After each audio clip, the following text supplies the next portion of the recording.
اعوذ باللہ من الشیطان الرجیم، بسم اللہ الرحمن الرحیم۔ ناظرین محترم و سامعین کرام، السلام علیکم ورحمۃ اللہ وبرکاتہ۔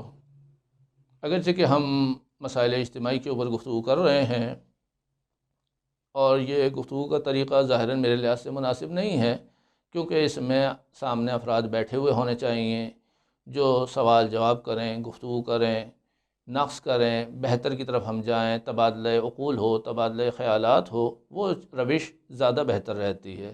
ایک طرفہ گفتگو اگرچہ کہ مناسب نہیں ہوتی، لیکن جتنا موقع ہے اس سے فائدہ اٹھاتے ہوئے ہم اپنی گفتگو کو جاری رکھ رہے ہیں کہ ہم نے آپ کے سامنے اس چیز کو پیش کیا کہ جب ہم بہتر ہوتے ہیں تو معاشرے کے لیے، دوسروں کے لیے زیادہ مفید ثابت ہوتے ہیں، اور اتنا ہی ہم دشمن کو بھی نقصان پہنچا سکتے ہیں جتنا ہمارا معیار ہوتا ہے۔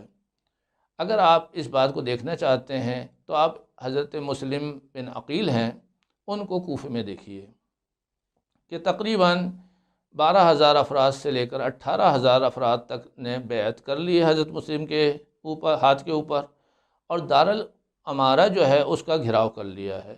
دارالامارہ میں کتنے آدمی ہیں؟ شروع میں 30 آدمی ہیں، باہر کتنے ہیں؟ 12 سے 18,000 افراد ہیں۔ اس کے بعد ابن زیاد آتا ہے جس کے پاس 50 آدمی ہیں، تو کل 80 آدمی ہو گئے۔ اب اندر 80 آدمی ہیں، باہر جو ہیں 12 سے 18,000 افراد موجود ہیں۔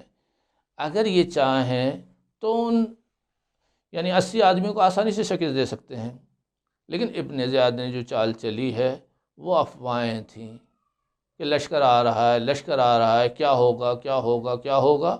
اس طریقے سے اس نے انہی افراد کے ذریعے سے افواہیں پھیلائیں اور پورا لشکر چھوڑ کر چلا گیا۔ شاید آپ نے تاریخ کا اگر مطالعہ کیا ہو کہ ابن زیاد نے جب قدم باہر رکھا ہے، اس کے افراد نے قدم باہر رکھا ہے، تو بہت ڈر رہے تھے، اور گلی کوچوں میں اور ادھر ادھر سائے میں بھی جا کے دیکھ رہے کہ کوئی افراد بیٹھے ہوئے تو نہیں ہے، کہیں چھپ کے کچھ حملہ تو نہیں ہونے والا ہے ہمارے اوپر، وہ اتنے ڈرے ہوئے تھے۔ لیکن یہ لوگ چلے گئے۔ چلے، ایک دفعہ انسان سے غلطی ہو جاتی ہے، دوبارہ ہم دیکھتے ہیں کہ حانی کے مورد میں بھی ان کو جمع کیا جاتا ہے۔ پورا لشکر جو ہے اس کا دارالامارہ میں ہے، باہر سے حانی کے پورے قبیلے نے اس کو گھیراؤ کر لیا ہے۔ پھر ایک قاضی شرح آتا ہے، ایک تقریر کرتا ہے اور ساری قوم کو بیوقوف بناتا ہے، اور ساری قوم چھوڑ کر چلی جاتی ہے۔ اسی طریقے سے 2-3 موارد آپ دیکھیں گے کہ یہ تمام جمع ہوتے ہیں، تمام مواقع ان کو ملتے ہیں، تمام موارد آتے ہیں، لیکن وہ چیزیں ختم ہو جاتی ہیں۔ اس کی اصل وجہ کیا ہے؟ اس کی اصل وجہ یہ نہیں کہ یہ لوگ چاہنے والے نہیں تھے، یہ شاید چاہنے والے تھے، لیکن ان کا معیار اتنا پست تھا کہ ذرا سی چیزوں میں دھوکے میں آ جاتے تھے۔ ایک شیطان آتا ہے اور ان سب کو ورغلاتا ہے، اور یہ اصل واقعے سے ہٹ جاتے ہیں اور اتنا بڑا نقصان معاشرے کا کر دیتے ہیں کہ جس کا تدارک شاید ممکن نہ ہو۔ اس کے بعد آپ دیکھ لیے توابین آتے ہیں، وہ ایک چیز شروع کر دیتے ہیں، لیکن توابین سے اگر توبہ کرنا چاہ رہے ہیں تو آپ کو امام کی خدمت میں حاضر ہونا چاہیے، حضرت حر کی طرح اپنی غلطی کو پیش کرنا چاہیے، پھر جو امام فرمائے۔ تو حر کمال انسانیت پہ پہنچ جاتے ہیں، لیکن توابین زیادہ سے زیادہ شہید ہو کے جنت میں جاتے ہوں گے۔ اس کے علاوہ بھی جتنے لوگ قیام کر رہے ہیں، آپ دیکھیے ان میں بھی یہی ہے کہ اگر یہ امام کی خدمت میں حاضر ہوتے تو شاید اس سے بہت بڑے مراتب ہم حاصل کر سکتے تھے۔ امام زین العابدین علیہ السلام کی شخصیت وہ ہے کہ جو بادشاہ وقت کے مقابلے میں ہم دیکھ رہے ہیں تو کعبے میں امام کے لیے راستہ کھل رہا ہے، اور بادشاہ وقت کے لیے، حکمران کے لیے لوگ راستہ نہیں دے رہے ہیں۔ اتنی بڑی قوت کہاں چلی گئی؟ یہی بے وقوفوں کی نظر ہو گئی، کیونکہ معیار نہیں تھا۔ تو پہلی چیز جو ہمیں سمجھ میں آ رہی ہے کہ ہماری اپنی ذات ہے، ہم اس کو بہتر کریں۔ اگر ہم اپنے لیے مدد کرنا چاہتے ہیں تو بھی اپنے آپ کو بہتر کریں، دوسروں کی مدد کرنا چاہتے ہیں تو بھی اپنے آپ کو بہتر کریں۔